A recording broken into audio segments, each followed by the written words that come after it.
नमस्कार विद्यार्थी मित्रों, आप सभी का स्वागत करते हैं मौर्य क्लासेस में। विद्यार्थी मित्रों, ऑलरेडी हम class 12 account part 1 chapter number 5 जिसका नाम है साझेदारी का प्रवेश। बच्चों, इस प्रवेश के सवालों को मैं बहुत ही डिटेल में समझा रहा था। आज के लेक्चर में बच्चों मैं आपको कराने वाला हूँ स्वाध्याय का 11वां। हालांकि ये बोर्ड में बच्चों मई 21 में पूछा गया है और बहुत ही ज़्यादा आईएमपी क्वेश्चन है। ये आईएमपी क्यों है और बच्चों इसमें क्या अलग है, सभी सवालों से क्या यूनिक है, वो चीज़ें मैं आपको समझाने वाला हूँ। तो सबसे पहले बच्चों, अगर आप लोग प्रॉपर तरीके से क्वेश्चन को रीड नहीं करते हो तो ये गलत चीज़ है। आप लोगों को कोई भी सवाल करने से पहले प्रॉपर तरीके से क्वेश्चन को रीड करो, क्वेश्चन में कहना क्या चाहता है।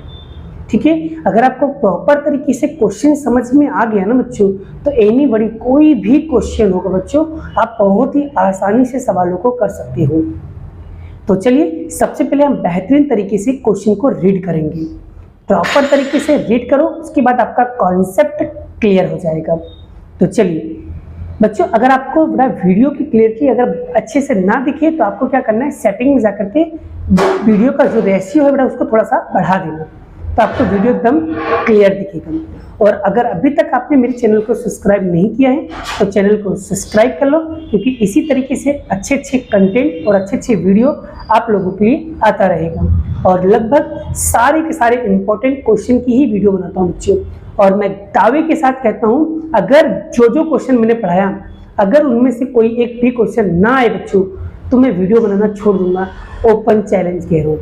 लेकिन शर्त इतनी है बच्चों, मैंने जितना भी वीडियो बनाया है वो प्रॉपर तरीके से वो सारे चीज आपको आना ही चाहिए। ठीक है, तो चलिए शुरुआत करते हैं मेरे प्यारे बच्चों। तो प्रेरणा और पीयूष पूंजी के प्रमाण। बच्चों कौन से प्रमाण बोला है? पूंजी के प्रमाण में। अभी तक के हमने जितने भी क्वेश्चन किया उसमें कौन सा प्रमाण दिया था? लाभ हानि का प्रमाण दिया। और इस सवाल के अंदर क्या दे दिया है? पूंजी का प्रमाण। अब ये पूंजी का प्रमाण है, इसे कैसे निकालना है? और बहुत सारे बच्चे क्या बोलते हैं, सर पूंजी के प्रमाण को हम ध्यान में नहीं लेते हैं, इसलिए हम यहाँ पर 1:1 ले लेंगे। तो बच्चों अगर ऐसा करोगे तो आपका सवाल डेफिनेटली गलत हो जाएगा। तो पूंजी का प्रमाण को लाभ हानि के अनुपात में साझेदार है, यानी पूंजी के अनुपात को हमें लाभ हानि का अनुपात बनाना है। और उनकी पीढ़ी 31/3/2016 के दिन पक्की तलपट निम्न अनुसार है। यहाँ पर पूंजी दायित्व लिखा है, यहाँ पर संपत्ति लेना है। सीधा नीचे आ जाओ बच्चों। 31/3/2016 के दिन पोयणी का जो लाभ है बच्चों, वो 1/5 भाग देने के शर्त पे प्रवेश मिल रहा है, जिसमें पोयणी पूंजी ला रहा है बच्चों 62,500। उसके सामने ख्याति पेटेंट कितना 24,000 रुपया क्या ला रहा है बच्चों? रोकड़ में ला रहा है।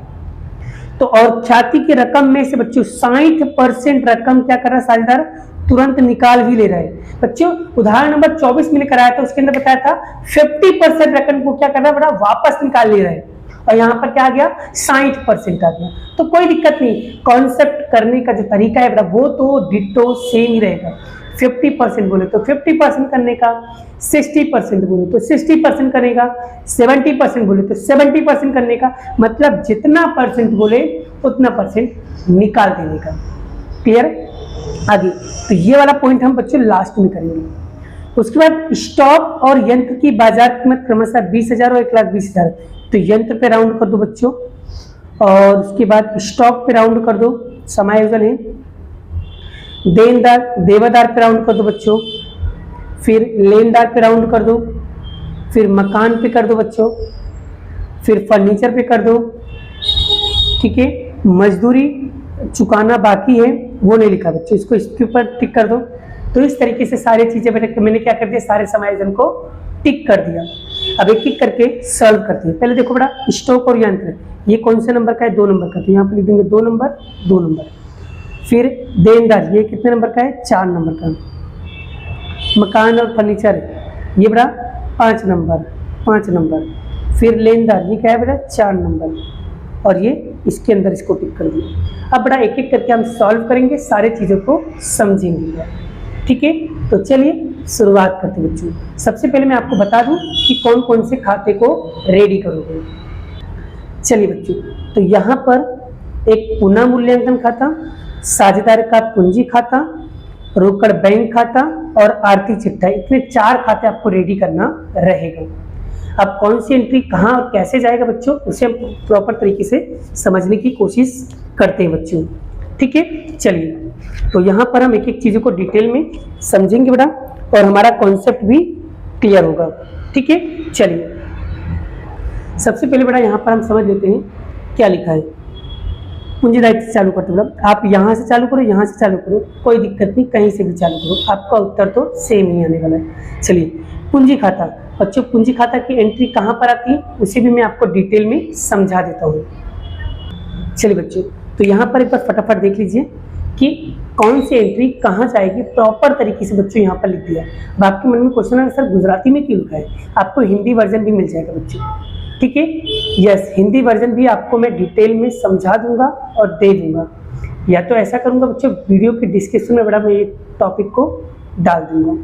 ठीक है, चलिए जैसे मूड़ी, मूड़ी मतलब होता है पूंजी, तो बच्चों पूंजी दायित्व बाजू अगर पूंजी दिया गया है तो उसकी एंट्री कहाँ करोगे, तो पूंजी खाता की जमा साइड में जाएंगे, वहां पर लिखेंगे शेष आगे लाए। तो चलिए बच्चों इसकी एंट्री कहाँ लिखेंगे हम, यहाँ पर साइडर के पूंजी खाता की जमा साइड में लिखेंगे, यहाँ पर हम लिखेंगे बच्चों शेष आगे लाए। क्या लिखेंगे, शेष आगे लाए। ठीक है, क्या लिखेंगे, शेष आगे लाए। तो बच्चों प्रेरणा के अमाउंट कितना दिया है, 50,000 दिया है और पीयूष का दिया है 1,50,000। ठीक है, पहली एंट्री कंप्लीट हो गई बच्चों। आगे बढ़ते हैं नेक्स्ट एंट्री। चलिए बच्चों दूसरा क्या लिखा है बच्चों, अनामत फंड 30,000। बच्चों अनामत फंड को हम क्या करते हैं पहले इसको भी समझ लो बच्चों। तो ये रहा, देखो यहाँ पर देखो लिखा है अनामत भंडोल, भंडोल मतलब फंड। तो हम क्या करेंगे, पूंजी खाता के जमा साइड जाएंगे, पुराने अनुपात में क्या करेंगे, उसको बांट देंगे। तो चलिए बच्चों, तो यहाँ पर देखिए पुराना अनुपात, तो बच्चों पुराना अनुपात तो नहीं दिया है, तो यहाँ पर दिया है पूंजी का प्रमाण। तो पहले पूंजी का प्रमाण निकालना पड़ेगा। तो बच्चों पूंजी का प्रमाण कैसे निकाला जाएगा उसे डिटेल में समझ लो।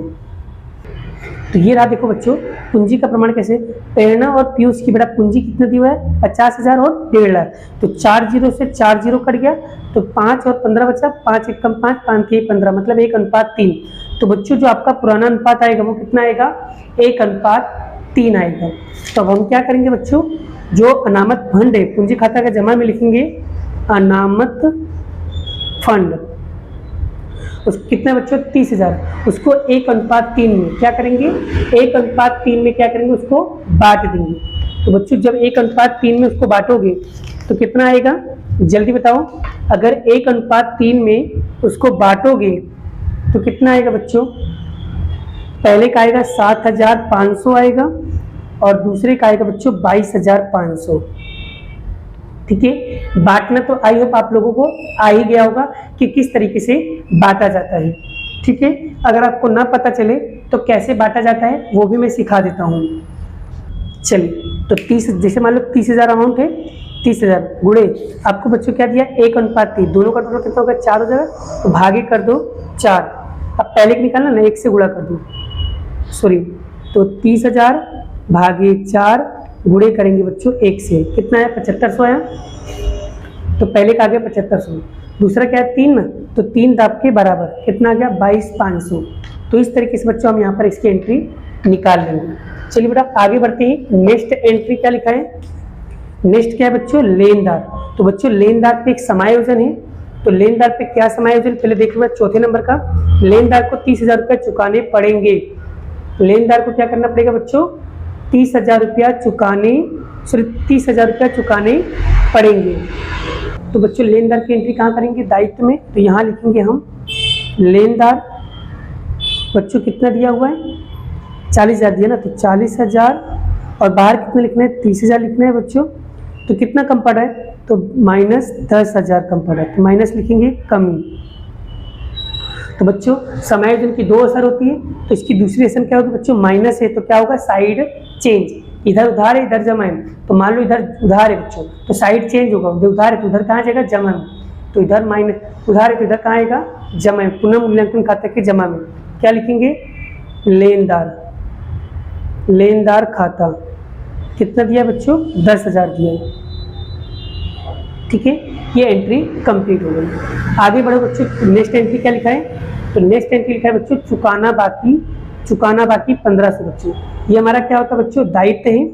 तो बच्चों दायित्व में लिखेंगे हम यहाँ पर चुकाना बाकी, ठीक है, चुकाना बाकी बच्चों क्या? खर्च। कितना दिया बच्चों? 1500। इसके ऊपर कोई समायोजन नहीं, इसलिए एक ही असर होगी। चलिए बच्चों, अब हम पूंजी दायित्व की लगभग सारी एंट्री कंप्लीट हो गई। अब हम किस साइड करेंगे बच्चों? अब हम आ जाते हैं संपत्ति लेना पे। तो संपत्ति लेना पहला एंट्री क्या लिखा है बच्चों? मकान। तो मकान 5वें नंबर का समायोजन देखो, मकान की कीमत 15% और फर्नीचर की कीमत 20% पे वृद्धि करना है। वृद्धि मतलब कि प्लस करना है। तो यहाँ पर लिखेंगे बच्चों मकान। क्या लिखेंगे? मकान। तो मकान देखो बच्चों किताब में कितना लिखा है? 90,000 लिखा है। भाई किताब लेके बैठना, 90,000 है, उस पर करो 15% बच्चों। तो 90,000 का 15% करो बच्चे। तो देखो 90,000 गुणे 15% कितना है बच्चों? 13,500 आया, ठीक है। और प्लस करके दबेंगे कितना हो जाएगा? 90,000 प्लस 13,500 कितना हो जाएगा? 10,35, ठीक है। तो क्या हो रहा है? प्लस यानी वृद्धि हो रहा है। तो वृद्धि होगा तो क्या करेंगे? प्लस। और बच्चों प्लस होगा तो क्या करेंगे? सेम साइड, इधर जमा है तो इधर भी जमा होगा। मकान कितना? 13,500। क्लियर हुआ? चलिए अब आगे क्या लिखा है बच्चों? आगे लिखा है फर्नीचर। तो बच्चों फर्नीचर हमारी क्या है? संपत्ति है। संपत्ति में लिखेंगे 5वां समायोजन क्या है? फर्नीचर पे 20% वृद्धि करना है। कितना दिया? 13,500।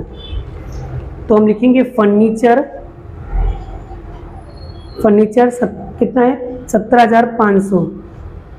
उसका करेंगे 20% बच्चों। तो 17,500 गुणे 20% कितना आएगा? 3500 आएगा बच्चों। इसमें प्लस करेंगे वृद्धि, कितना आएगा? 21,000 आएगा बच्चों। वृद्धि हो रही, प्लस है तो क्या होगा? प्लस होगा तो क्या करेंगे? सेम साइड, तो इधर जमा है तो इधर भी जमा होगा। फर्नीचर कितना दिया है? 3500। क्लियर हुआ? आई होप तो आपको यहां तक की एंट्री कंप्लीटली समझ में आ रही है। आगे बढ़ते बच्चों, नेक्स्ट क्या लिखा है? यंत्र। दूसरा नंबर क्या है बच्चों? यंत्र और बाजार कीमत 20,000 और 1,20,000 है, ठीक है बच्चों। अब इसको यहाँ पर देख लीजिए बना। यंत्र देखो कितना दिया बच्चों? यहाँ पर 1,07,500 दिया है, ठीक है। चलिए तो लिखेंगे यहाँ पर यंत्र कितना लिखा है? 1,07,500 और उसमें प्लस कितना है? बाहर कितना आएगा? बाजार कीमत 1,20,000 है। तो बच्चों कितना कम पड़ रहा है? कितना प्लस करेंगे कि 1,20,000 आएगा? तो 1,07,500 में से बड़ा माइनस कर देंगे 1,20,000 कितना आएगा? 12,500। अगर बच्चों में प्लस करूंगा तब कितना हो जाएगा? 1,20,000, क्योंकि 1,07,500 में 12,500 को जोड़ूंगा तो कितना मिल जाएगा? 1,20,000। वृद्धि हो रही है तो कहाँ आएगा? सेम साइड में लिखेंगे। क्या लिखेंगे? सेम साइड, वृद्धि। तो यहाँ पर लिखेंगे यंत्र खाता कितना? 12,500। चलिए बच्चों नेक्स्ट क्या है? स्टॉक। 2 नंबर का देखो स्टॉक कितना दिया है? 20,000 रुपये दिया। तो बाहर 20,000 लिख देंगे, तो यहाँ लिखेंगे स्टॉक बाहर लिख देंगे 20,000। और अंदर कितना लिखा है बच्चों? अंदर देखो, अंदर लिखा है बच्चों 17,500। 17,500 उसमें प्लस करेंगे बच्चों, कितना प्लस करेंगे? 20,000 हो जाए तो बड़ा 20,000 में से माइनस करेंगे 17,500 कितना आया? 2,500 आएगा। तो इसको प्लस करेंगे बच्चों, 17,500 में बच्चों 2,500 प्लस करेंगे तो 20,000 आएगा। तो बच्चों प्लस है तो क्या होगा? सेम साइड, तो यहाँ लिखेंगे हम स्टॉक कितना? 2,500 आएगा। आई होप ये आपको कॉन्सेप्ट क्लियर हो गया बच्चों। आई होप यहाँ तक आपको प्रॉपर तरीके से समझ में आ गया कि कौन बड़ा समायोजन की 2 असर होती है, एक यहाँ तो दूसरी यहाँ पर। जो जमा में जो अगर प्लस होगा तो सेम साइड, माइनस होगा तो साइड चेंज। ये नियम अगर आपको पता है बड़ा तो डेफिनेटली आपके लिए सवाल एकदम इजी हो जाएगा। बस आपको सवालों को समझना है कि कौन सी एंट्री कब और कैसे कर रहा हूँ, ठीक है। चलिए उसके बाद बच्चों देनदार है। तो देनदार हमारी क्या होती है, संपत्ति होती है बच्चों। चलिए तो यहाँ पर लिखेंगे देनदार। देनदार कितना दिया है बच्चों, आपको दिया है 30,000, तो यहाँ लिखेंगे हम 30,000।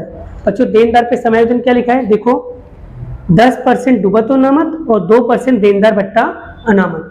तो पहले 10% निकालेंगे बच्चों, 10% डूबत ऋण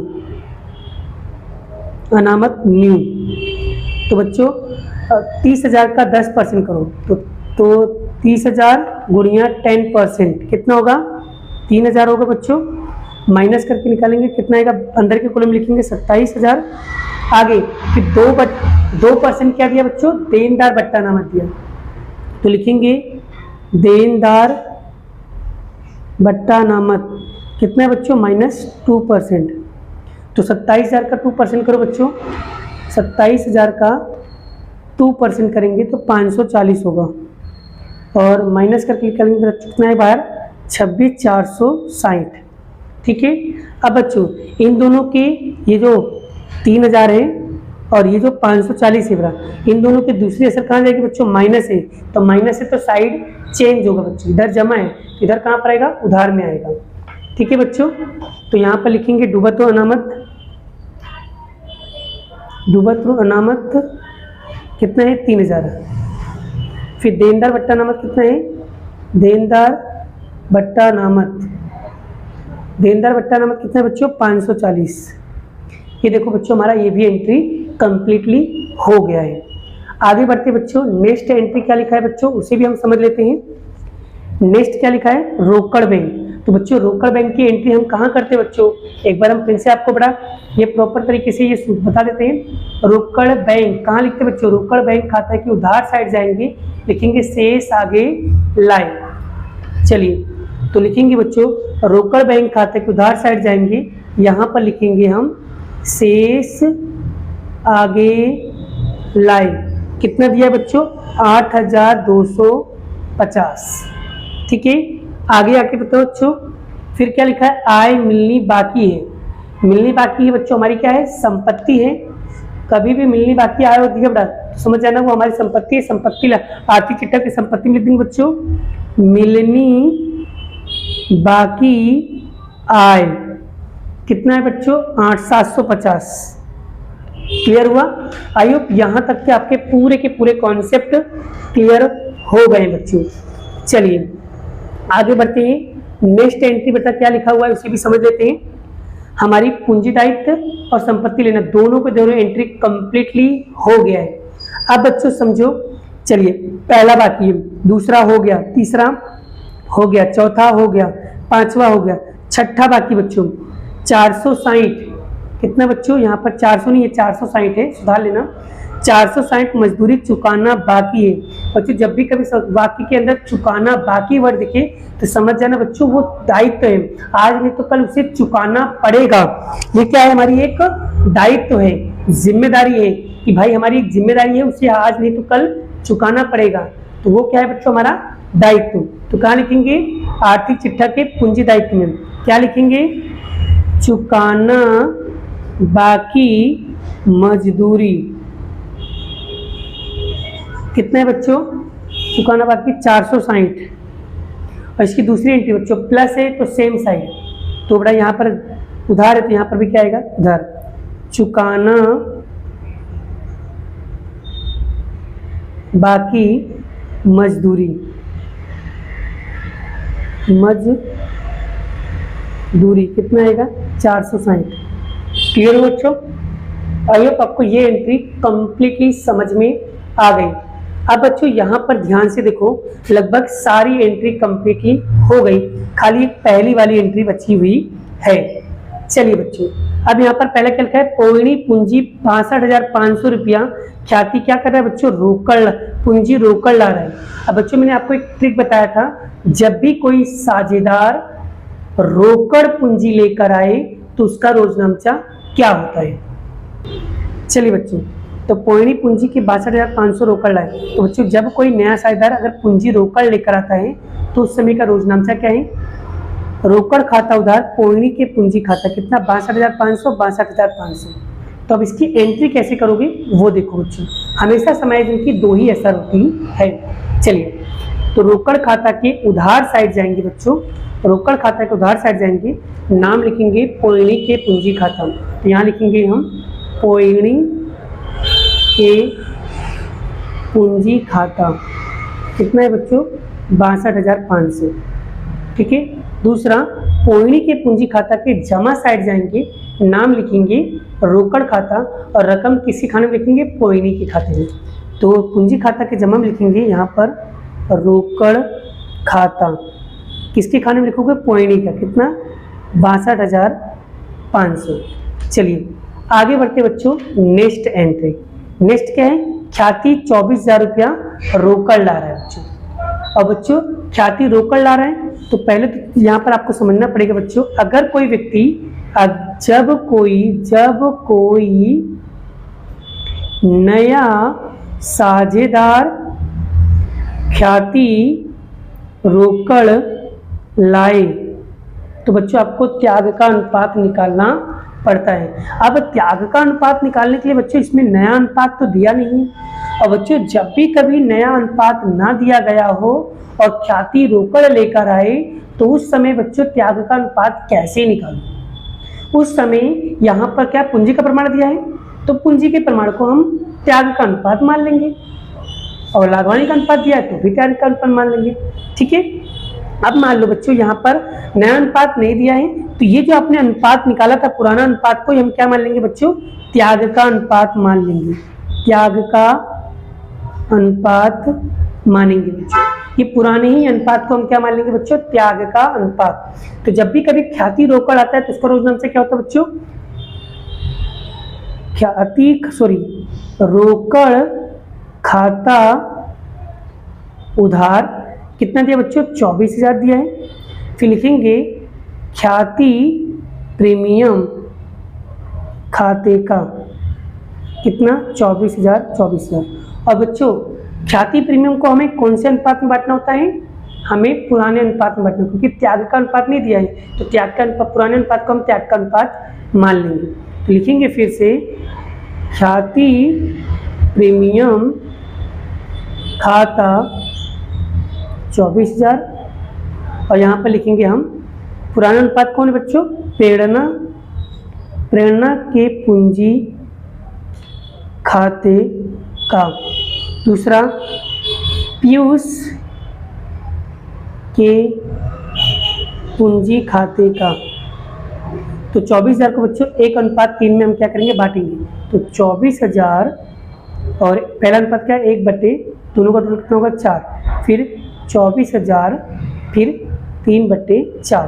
तो बच्चों जब इसका निकालोगे वैल्यू निकालोगे तो वैल्यू निकालते समय कितना आएगा बच्चों? जल्दी बताओ मुझे। जब हम वैल्यू निकालेंगे तो कितना आएगा बच्चों? पहले वाले का आएगा 6,000 और दूसरे वाले का आएगा 18,000। क्लियर होगा बच्चों? इस तरीके से बच्चे क्या करेंगे? ख्याति निकालेंगे। तो चलिए अब इसको लिखना कैसे वो देख लो बच्चों। तो लिखेंगे रोकड़ खाता के उधार साइड जाएंगे, लिखेंगे ख्याति प्रीमियम खाते का। तो रोकड़ खाते के उधार साइड में लिखेंगे ख्याति प्रीमियम खाते का। कितना? 24,000 है। फिर प्रेरणा और पूंजी के जमा साइड में जाएंगे तो नाम क्या लिखेंगे? ख्याति प्रीमियम खाते का। तो यहाँ लिखेंगे बच्चों हम जमा साइड में लिखेंगे ख्याति प्रीमियम खाते का। तो बच्चों प्रेरणा के खाते में कितना लिखेंगे? 6,000 और पीयूष के खाते में लिखेंगे 18,000 डैश। तो इस तरीके से बच्चों यहाँ पर एंट्री कंप्लीटली करेंगे। उसके बाद क्या हुआ बच्चों? उसके बाद क्या हुआ वो देख लीजिए बच्चों। उसके बाद की एंट्री क्या बोला है ये देखो बच्चों। अब यहाँ पर देखो क्या लिखा है? ख्याति की रकम में से, जो अपने ख्याति प्रीमियम निकाला भी, ख्याति की रकम में से 60% रकम वो पुराने साझेदार तुरंत निकाल ले रहे बच्चों। जब भी कभी बोले कि ख्याति में से अगर रोकड़ निकाल रहे हैं तो उस समय उसका रोजनामचा कैसे लिखोगे बच्चों? तो वो रोजनामचा लिख लीजिए। क्या करोगे? तो यहाँ पर बच्चों, तो यहाँ पर लिखेंगे रोकड़ निकाल ले रहे हैं ना, तो रोकड़ बैंक खाते का। कितना प्रेरणा और पीयूष निकाल रहे बच्चों, तो 60,000 का 60% करना है। जो आपने ख्याति निकाला उसकी बात कर रहा हूँ, तो 60,000 का 60% कितना होगा बच्चों, 3600 होगा। फिर पीयूष का 18,000, तो 18,000 का 60% करो बच्चों, कितना होगा 10,800। ये पहली एंट्री हुई। इसकी दूसरी एंट्री कहाँ लिखोगे, रोकड़ खाते के, यहाँ उधार है तो यहाँ पर क्या आएगा, जमा साइड, तो रोकड़ खाते के जमा साइड में लिखेंगे, क्या लिखेंगे, प्रेरणा के पूंजी खाता। तो यहाँ लिखेंगे हम प्रेरणा के पूंजी खाते का कितना 3600। दूसरा पीयूष के पूंजी खाता, तो पीयूष के पूंजी खाते का कितना है 10,800। तो इस तरीके से बच्चों लगभग हमारी सारी एंट्री कंप्लीटली हो गई। तो एक बार हम उसको वेरीफाई कर लेते हैं कि सारी एंट्री हो गई कि नहीं। पीयूष पूंजी वाला हो गया, अनामत फंड हो गया, लेनदार हो गया, देनदार चुकाना बाकी हो गया, मकान हो गया, फर्नीचर हो गया, यंत्र हो गया, स्टॉक हो गया, देनदार हो गया, रोकड़ बैंक हो गया, आय मिलनी बाकी हो गया। पहली एंट्री हो गई, दूसरी एंट्री हो गई, तीसरी एंट्री हो गई, चौथी हो गई, पांचवी हो गई, छठी हो गई। लगभग सारी की सारी एंट्री कंप्लीट हो गई। अब हमें क्या करना है बच्चों, टोटल मारना है।